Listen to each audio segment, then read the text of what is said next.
कक्षा 9वीं हिंदी यहाँ पे अर्धवार्षिक परीक्षा के लिए प्रश्न पत्र लेकर के आ चुके हैं। बहुत ही इंपोर्टेंट क्वेश्चन पेपर है। यहाँ पे देख सकते हैं, सभी क्वेश्चन के आंसर के साथ बताऊंगा। देखो, आपने त्रैमासिक परीक्षा में देखा होगा, आपने पिछले पेपर में देखा होगा कि यूट्यूब पर पेपर वायरल हो रहे हैं ना, तो कई सारे पेपर क्या होते हैं ना, आप जो देखते हैं दूसरे दिन वही आ जाता है। यदि आपने अच्छे से नहीं पढ़ा तो आप पे नहीं बनेगा, इसलिए आपको ध्यान से पढ़ना है। सभी क्वेश्चन के आंसर बता रहा हूँ, बिल्कुल अच्छे से ध्यान से सुनिएगा, और क्या पता यही आ जाए, है ना। तो आपको ध्यान से सुनना है। हर बार ऐसा होता है, आप यहाँ पे देख के जाते हैं, आपने अच्छे से नहीं देखा तो आप पे बनेगा कैसे। इसलिए आपको ध्यान से पूरा वीडियो देखना है, हर एक क्वेश्चन को देखना है। देखिए, सही विकल्प रहेंगे। आपको 75 नंबर का पूरा पेपर रहने वाला, आपको पता ही है ना।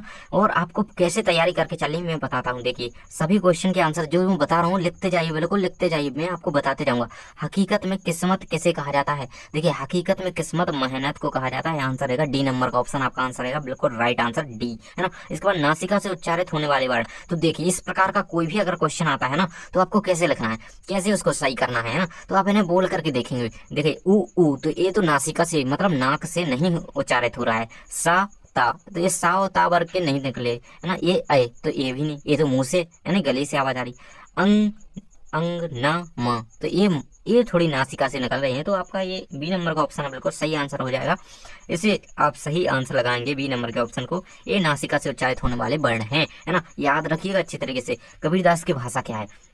देखिए, कई लोग क्या करते हैं, कबीरदास की भाषा ब्रज लगा देते हैं, बिल्कुल गलत हो जाता है, बिल्कुल गलत हो जाता है। यहाँ पे आंसर रहेगा आपका सधुक्कड़ी, है ना। बिल्कुल डी नंबर का ऑप्शन आपको याद रखना है। कबीर एक साधु टाइप थे, है ना, कबीरदास, और सधुक्कड़ी उनकी भाषा को कहा जाता था, है ना। और खिचड़ी भी, है ना, कबीरदास की भाषा को खिचड़ी भी कहा जाता था क्योंकि वो मिक्स थी, लेकिन सधुक्कड़ी उनकी भाषा को कहा जाएगा। यहाँ पे आंसर याद रखें, सधुक्कड़ी।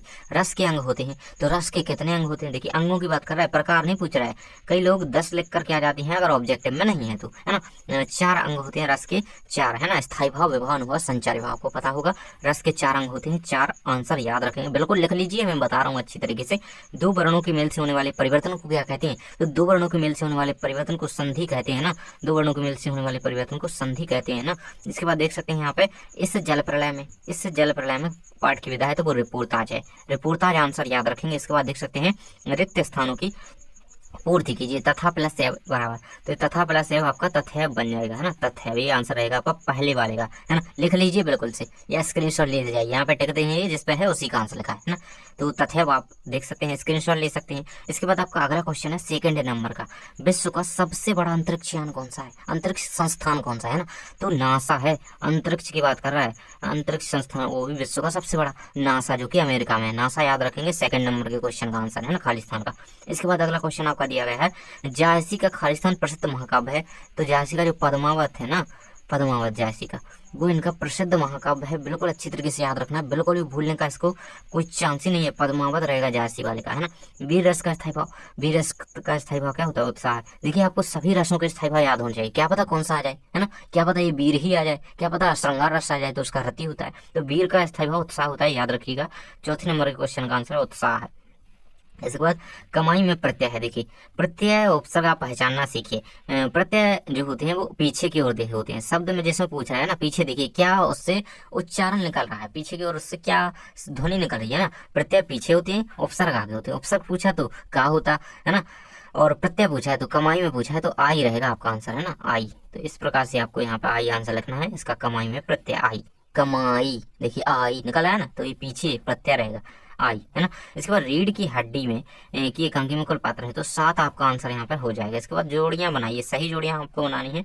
तो इसे जल प्रलय में सबसे पहले देखिए, मैं आपको बता देता हूँ, आप स्क्रीनशॉट ले लीजिएगा इसका और याद कर लीजिएगा बिल्कुल अच्छी तरीके से, एक भी नहीं भूलना है अपन को।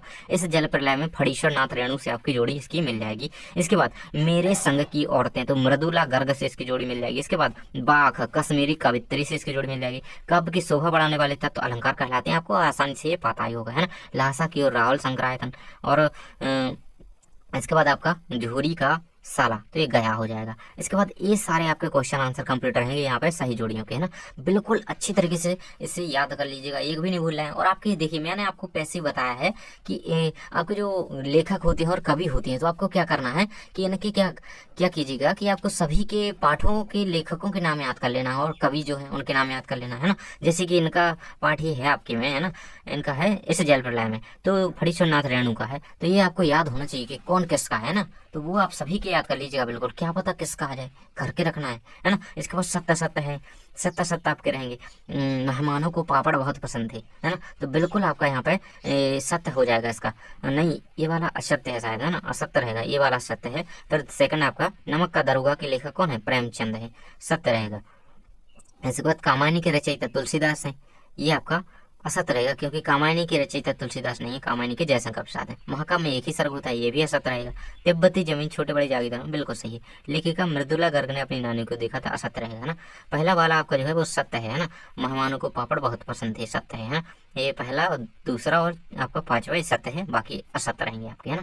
इस प्रकार से आप इसमें कंप्लीट कर सकते हैं। आगे बढ़ते हैं, यहाँ पे देख सकते हैं एक वाक्य या शब्द में उत्तर लिखिए। पहला क्वेश्चन है आपका छायावाद के 4 प्रमुख स्तंभ कवियों के नाम लिखिए। तो 4 प्रमुख स्तंभ कवि कौन है आपके छायावाद के, है ना।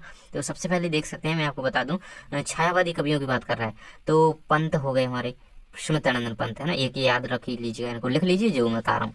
और प्रसाद हो गए, यानी कि जयशंकर प्रसाद, पूरा नाम लिखिए जो मैं बोल रहा हूँ, या तो मैं लिख रहा हूँ शॉर्ट में। देखिए, सुमित्रानंद पंत लिखेंगे, जयशंकर प्रसाद लिख लिया। अब इसके बाद लिखेंगे आप महादेवी वर्मा, है ना, वर्मा, महादेवी वर्मा, महादेवी वर्मा का नाम लिख लेंगे।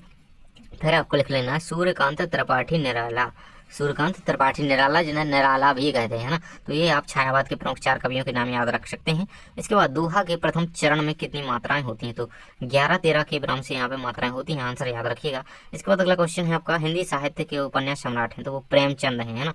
तो प्रेमचंद आपके हिंदी साहित्य के उपन्यास सम्राट के नाम से जाने जाते हैं। इसके बाद देख सकते हैं ठोकर मारना मुहावरे का अर्थ है, तो ठोकर मारना मुहावरे का अर्थ है दुत्कार देना या भगा देना है, और है ना, धोखा टाइप है, तो ये रहेगा। इसके बाद मेरे संग के होते हैं पाठ में लेखिका के कुल कितने भाई बहन थे, तो 7 आंसर रहेगा आपका 7, है ना।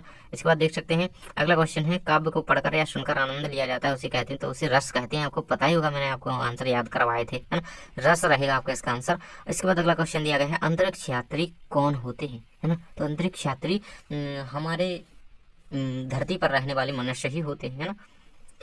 और ये सारे जो क्वेश्चन है ना जो आपके रह गए हैं, सभी को मैं जल्दी ही कंप्लीट करवाने वाला हूँ। एक पिछला वीडियो हमने अपलोड कराया है जिसमें मैंने आपको बहुत सारे क्वेश्चन बता दिए हैं ना, तो आप उन्हें देख लीजिएगा अच्छी तरीके से। देखिए, मैं आपको बता दूं कि मैंने एक वीडियो अपलोड किया है जो कि कक्षा 10वीं के हिसाब से है, लेकिन उसमें आपके टॉपिक दिए गए हैं, जैसे कि आपका ये दोहा हो गया, रस हो गया, छायावाद हो गया, ये सारे दिए गए हैं। तो आप उसी वीडियो को भी देख सकते हैं जो कि व्याकरण का है ना, ये सारे दिए गए हैं उसमें, ये सब दिए गए हैं, है ना।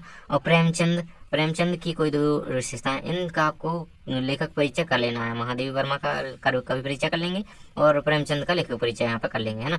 प्रेमचंद के फटे जूते आपके ये है ना सब, तो ये नहीं आप जरूर से कंप्लीट कर लेंगे। देखिए यहाँ पे देख सकते हैं अपनी माँ से जन्मदिन की तैयारी के लिए क्या संवाद लिए किया गया, संवाद लिखिए, संवाद कर लेंगे। वार्षिक परीक्षा की तैयारी पर पिताजी से किया गया संवाद के लिए, या फिर वार्षिक परीक्षा की तैयारी को लेकर के 2 मित्रों के बीच संवाद, ये जरूर से कर लीजिएगा, कोई भी आ सकता है ना। ये रहेंगे आपके गद्यांश पद्यांश, है ना। इस प्रकार से इन्हें देख लीजिए, आपके लिए बहुत इंपॉर्टेंट है। आपको TC की एप्लीकेशन हिंदी में कर लेनी है, यानी कि स्थानांतरण प्रमाण पत्र के लिए जो एप्लीकेशन होती है, प्रार्थना पत्र होता है, आवेदन पत्र होता है, वो कर लेंगे। और निबंध आपको इनमें से किसी 2 पे कर लेना है ना। तो मैं आपके लिए बताऊंगा कि आप करेंगे जल ही जीवन है पर, और मेरा प्रिय खेल, है ना। तो इन दोनों पे जरूर से कर लेंगे, है ना। वैसे तो तो सब जाते ही हैं, लेकिन आपको 2 कोई करके चलना है, इसलिए आप कर लेंगे। तो टेलीग्राम ग्रुप जरूर से ज्वाइन कर लें जल्दी से। आपको वहाँ पे पेपर के पहले बहुत ही ज़्यादा इंपॉर्टेंट क्वेश्चन बता देता हूँ मैं, इसलिए टेलीग्राम ग्रुप ज्वाइन कर लें। नीचे डिस्क्रिप्शन में लिंक दी गई है, मेंबरशिप ज्वाइन करेंगे चैनल के नीचे डिस्क्रिप्शन में लिंक है, तो आपको एक पूरा PDF इसका आपको मिल जाएगा, सीधे का सीधे आपके मोबाइल में डाउनलोड हो जाएगा, बिल्कुल फ्री PDF मिल जाएगा आपको। मेंबरशिप ज्वाइन कीजिए, ठीक है। थैंक्स फॉर वॉचिंग, मिलते हैं अगले वीडियो में।